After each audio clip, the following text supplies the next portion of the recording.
Hello साथियों, मैं सौरभ कुमार सिंह। और लगातार जिस प्रकार से शिक्षक बहाली हो रही है और प्रक्रिया में जैसा सबको पता है कि कल चेयरमैन बीपीएससी ने एक प्रेस कॉन्फ्रेंस किया। प्रेस कॉन्फ्रेंस के माध्यम से ये बताने का प्रयास किया कि तीसरे फेज की बहाली की प्रक्रिया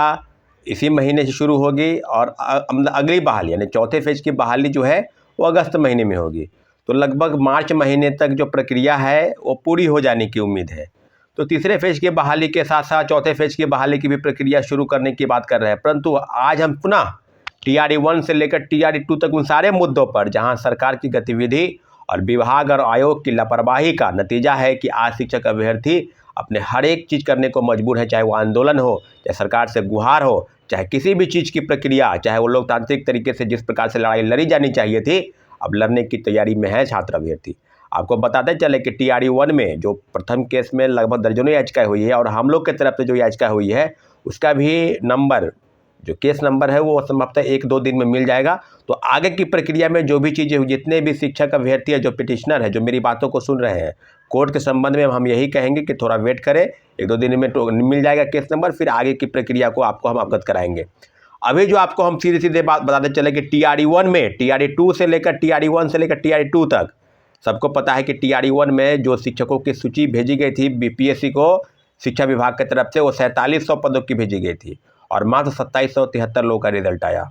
तो क्या यह कह नहीं सकते कि सीटों का घोटाला हुआ, सीटों की कटौती की गई? और लगातार जिस तरह की बातें चेयरमैन कह रहे थे और फिर पुनः TRE 2 में जब प्रोटेस्ट हुआ, लगातार आपने देखा होगा कि लगातार आंदोलन चल रहे थे। चाहे बीपीएससी के पास लगभग 1 महीने तक धारा 144 लागू थी, इसके बावजूद भी धारा खत्म होने के बाद लोग गए। अगर आपके मन में ये सवाल है कि हम जो कर रहे हैं वही सब सही है, बाद बाकी दुनिया में या शिक्षक अभ्यर्थी है या कोई भी छात्र है, उसको ये सब चीज़ों से क्या मतलब है? अगर किसी ने परीक्षा दिया है तो उस पूरक परिणाम जारी होने के एवज में जितनी भी सीटें, आपने स्पष्ट कहा था कि हम सप्लीमेंट्री रिजल्ट देंगे, ड्रॉप आउट को करेंगे बाहर, मल्टीपल रिजल्ट जो आएगा, सीटें जो खाली रह जाएंगी, उसका पूरा आंकड़ा मेरे पास आएगा तो हम सीटों का रिजल्ट जो है प्रकाशन जल्द से जल्द कर देंगे।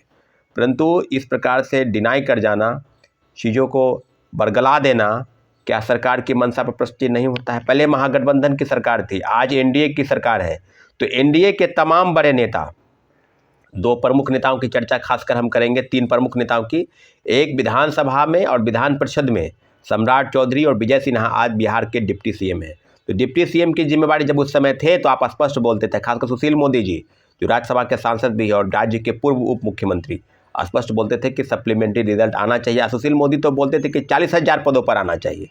तो 3 जनवरी को जो चिट्ठी शिक्षा विभाग से बीपीएससी को भेजी गई और उसे दोबारा वापस लिया गया और कल इस बात के लिए बिल्कुल क्लियर हो गया कि अब पूरक परिणाम नहीं देना है। पूरक परिणाम नहीं देने का दिशा निर्देश बिहार सरकार की तरफ से बीपीएससी और शिक्षा विभाग को इसलिए मिला है क्योंकि सीटों को बचाना है, सीटों को घालमेल करना है, सीटों को बचाकर तीसरे फेज की बहाली में निकालनी है। तीसरे फेज की बहाली में आप निकालें, लेकिन आपने ये स्पष्ट कहा था कि जब 3 बार परीक्षा में बैठने की बाध्यता है और किसी की उम्र खत्म हो जाती है और मिनिमम कटअप को पार कर लिया या 1 नंबर कम है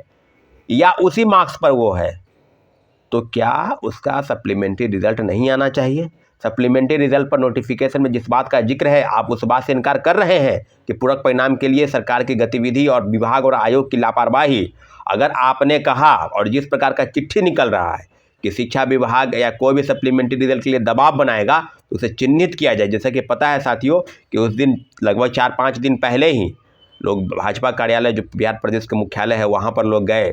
आरजेडी ऑफिस के पास गए, तो बीजेपी कार्यालय के पास उल्टे ही पुलिस प्रशासन द्वारा इन लोगों को हटाया गया, मारा गया, पीटा गया और आज उनके खिलाफ ये कही जा रही है कि अज्ञात के खिलाफ लगभग 200 अज्ञात के खिलाफ FIR भी दर्ज करने की बात कही जा रही है।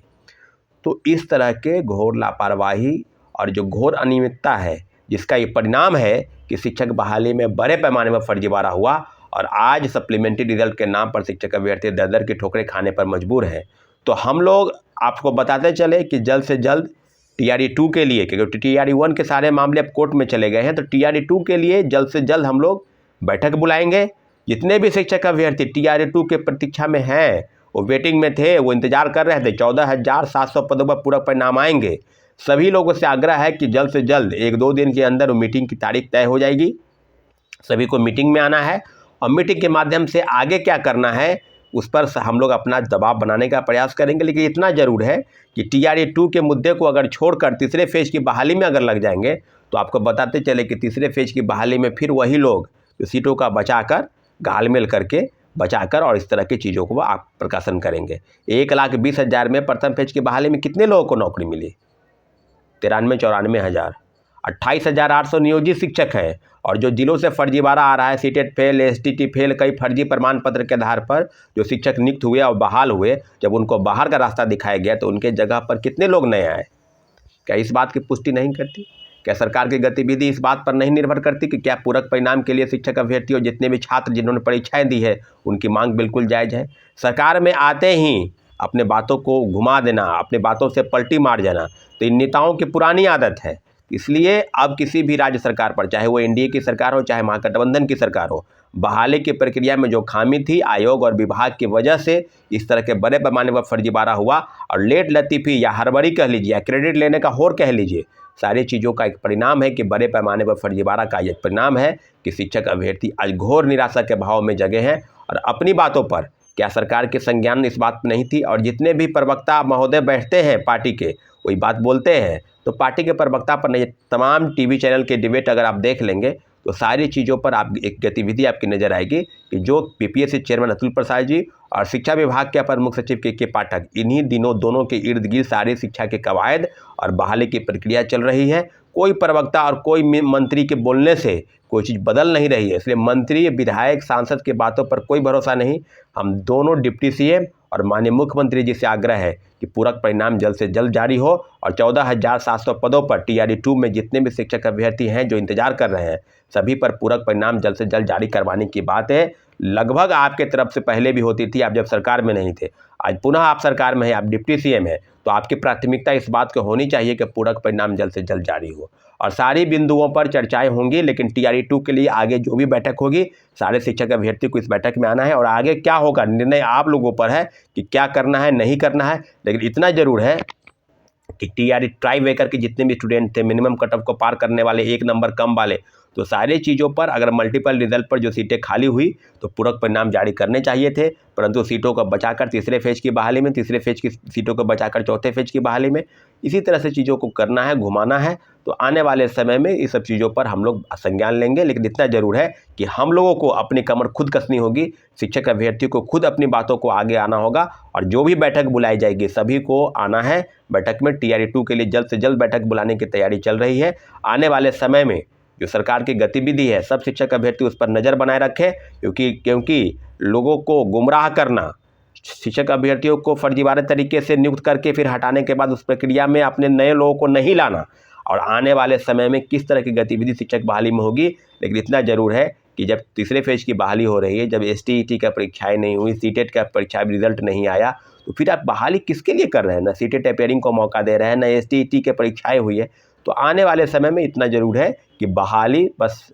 आंकड़ों का खेल है, आंकड़ों की बाजीगरी दिखाने की है और आने वाले जो भी चीज़ें होंगी, आप ये बात समझ लीजिए कि शिक्षक अभ्यर्थी शिक्षक में जो बहाली हो रही है वो फर्जीवाड़े तरीके से TRE-1 में जितने भी लोग बहाल हुए और आज बाहर हो रहे हैं, उनमें कई लोग ऐसे भी हैं जो बहाल होने के बाद, फर्जीवाड़े करने के बाद भी वेतन उठा लिए, उनको नौकरी से हटाने की बात भी की जा गई। लेकिन कई लोग ऐसे भी हैं जो ज्वाइन किए हुए हैं, फर्जीवाड़े तरीके से बहाल हो गए हैं, उनको बाहर करने की ज़रूरत है। और TRE-1 में जो फर्जीवाड़ा हुआ उस पर संज्ञान लेने की ज़रूरत थी माननीय मुख्यमंत्री जी को, परंतु फर्जीवाड़े के नाम पर जो शोषण हुआ और जो खेल चल रहा है शिक्षक बहाली में, वो सभी को उजागर करने की ज़रूरत है। जितने भी शिक्षक अभ्यर्थी मेरी बातों को सुन रहे हैं, अगली बैठक में जल्द से जल्द आएंगे और अपनी बातों को सरकार तक पहुँचाने का प्रयास करेंगे। ठीक है साथियों, धन्यवाद, जय हिंद।